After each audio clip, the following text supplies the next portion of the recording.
how's everybody doing? Once again, like last week, I thought that I'd try to do something a little different from what I usually do here. And that would be, on this occasion, taking a little look at what I would call a horror fan's guide to the non-horror film. But of course, all of these films do have elements of the macabre in them. Sorry, that's just the way I am. That's how I roll. I mean, in love with the darkness, all that stuff. So, there's got to be a little of that. Well, let's dive right in, shall we?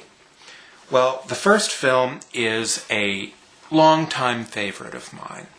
I first saw it at a midnight showing in San Diego, California. They practically had to drag me to see it because the title just did not thrill me.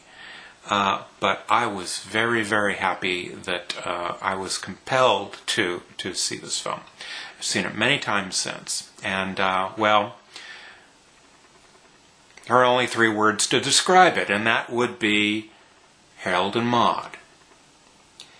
It concerns a rather morbidly dispositioned young man who is desperately at odds with his wealthy mother, apparently his only surviving parent. And he spends a great deal of his time formulating and carrying out what can only be termed bogus suicide attempts. Trying to get her attention, trying to regain her love, trying to wake her up and bring her into his world as opposed to hers.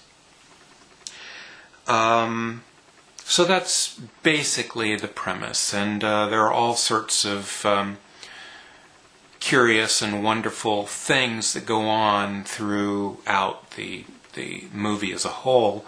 The mother desperately tries to fix her son up with a one of these, dating company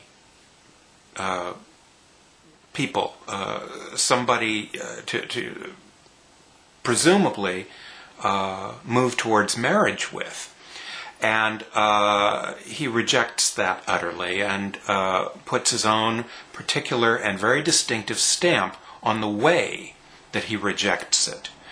At the same time, he's going along and having all of these very peculiar and wonderful adventures with this elderly woman named Maude, whom he meets, ironically enough, at a funeral. Funerals being, I suppose, the place where Harold most enjoys spending his free time. Funerals of people he doesn't even know. Can you imagine that? Well, yeah, so it's very funny. It's very dark. It's a damn fine film from the early 1970s, and I recommend it very highly if anybody cares to check it out. The second film is more of a serious tone. It's entitled Daughters of the Dust, directed by Julie Dash.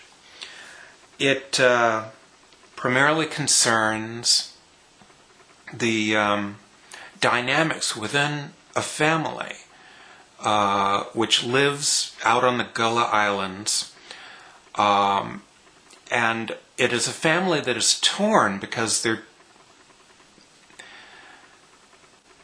they're grappling with the issue of whether or not they should leave the island, go to the mainland and seek their fortune, so to speak, or to stay on the island and carry on the family traditions. Well, many of the family members are hell-bent on leaving the island.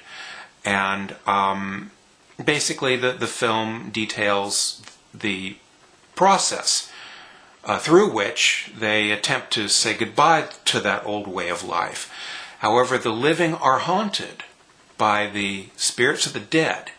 The deceased family members who once dwelled on the island sort of overlook the proceedings and haunt some of the inhabitants, and it's very spooky, but also very thought-provoking and steeped in, the particular tradition of this family. I recommend it very highly. It's very, very cool. Next, well, this film is, for a non-horror film, it's damned creepy. And the thing that is most creepy about it, it's entitled Blue Velvet. And it's probably, of all the films I've ever seen by this particular actor, it's probably my all-time favorite Dennis Hopper film. Because he's just so twisted. Not that he couldn't be twisted in other films. He was pretty adept at portraying twisted people. Was there any acting involved in that? I don't know. I never knew the guy. But, this character, Frank Booth, is profoundly twisted. Very scary. The sort of person that you would not ever, under any circumstances, want to meet. Anywhere. A blind alley, a bar, a street corner, no place. Just avoid this guy at all costs. The plot goes along the lines of what follows.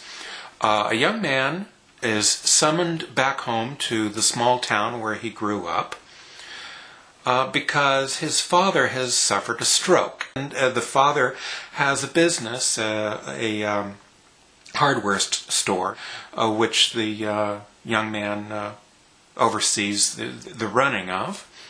And, sounds sort of perfectly normal, run-of-the-mill, every day, nothing too twisted going on here, right? Well, not yet. Not until this young man finds himself walking home one afternoon through this field, very nostalgic about, walking through the place where he spent his boyhood, when he finds a severed ear laying on the ground. Now, there's something that doesn't happen every day.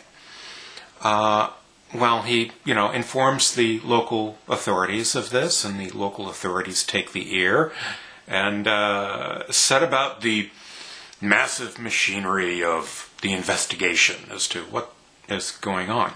In the meantime, through one way or another, this young man finds out that, unbeknownst to the police, connected to this case is this very attractive lounge singer whose signature song is, yes, you guessed it, Blue Velvet.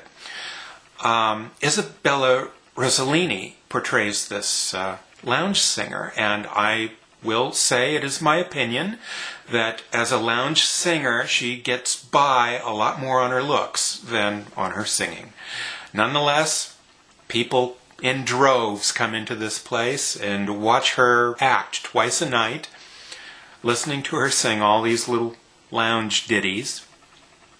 Among them, the notorious Frank Booth, who falls in love with this woman and through one means or another, not to give too much away, blackmails her into having all of this really twisted, bizarre sex with him. Elements of sadomasochism, voyeurism, all sorts of very sort of unusual subject matter for, such things, tend to come up during the course of the plot.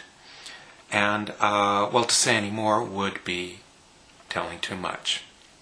Well, the last film that I'll be discussing this evening, students, is this film I really fell in love with. It's a movie that I happened to run across on Netflix on the Watch Instantly menu, entitled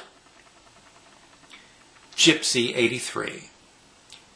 And this film involves two small-town inhabitants, young people, a high school graduate who works in a photo processing cubicle, disillusioned and disheartened with her job and her existence, who adores Stevie Nicks.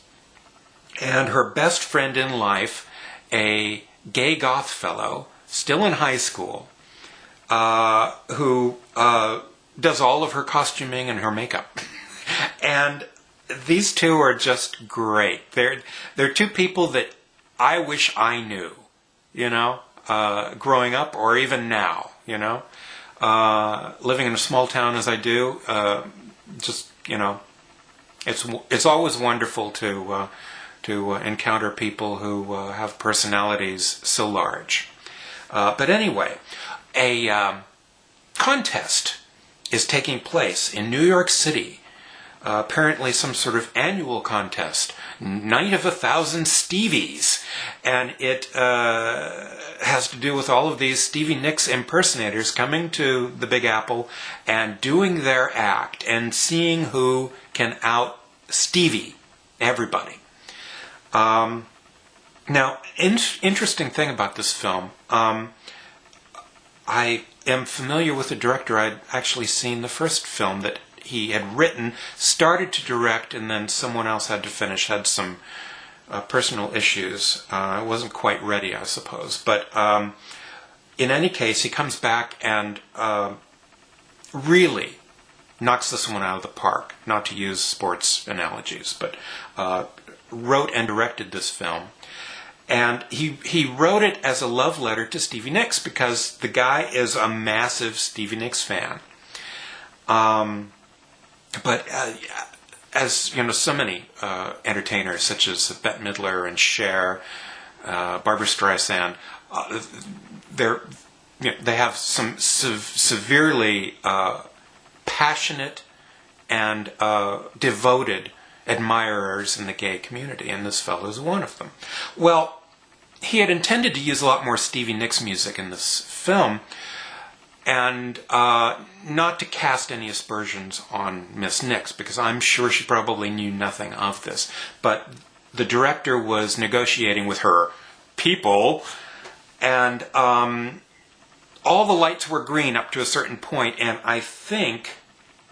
I'm guessing, once they realized the amount of what some people would mistakenly consider graphic sex in the film, they pulled away and decided they didn't want Stevie Nicks' name associated with it, whatever. Well, I agree with the director completely. This massively improved the film because it opened the soundtrack up for other material. And a lot of goth bands are utilized. Several tracks by The Cure, which, you know, huge favorite of mine. And I think it complemented the soul of the movie much better to have the issues surrounding the soundtrack resolved in the way that they were. So, there was another one of my non-horror favorites, and with that I think I'll bid you all good night. Thank you very much for watching, and I'll see you next time.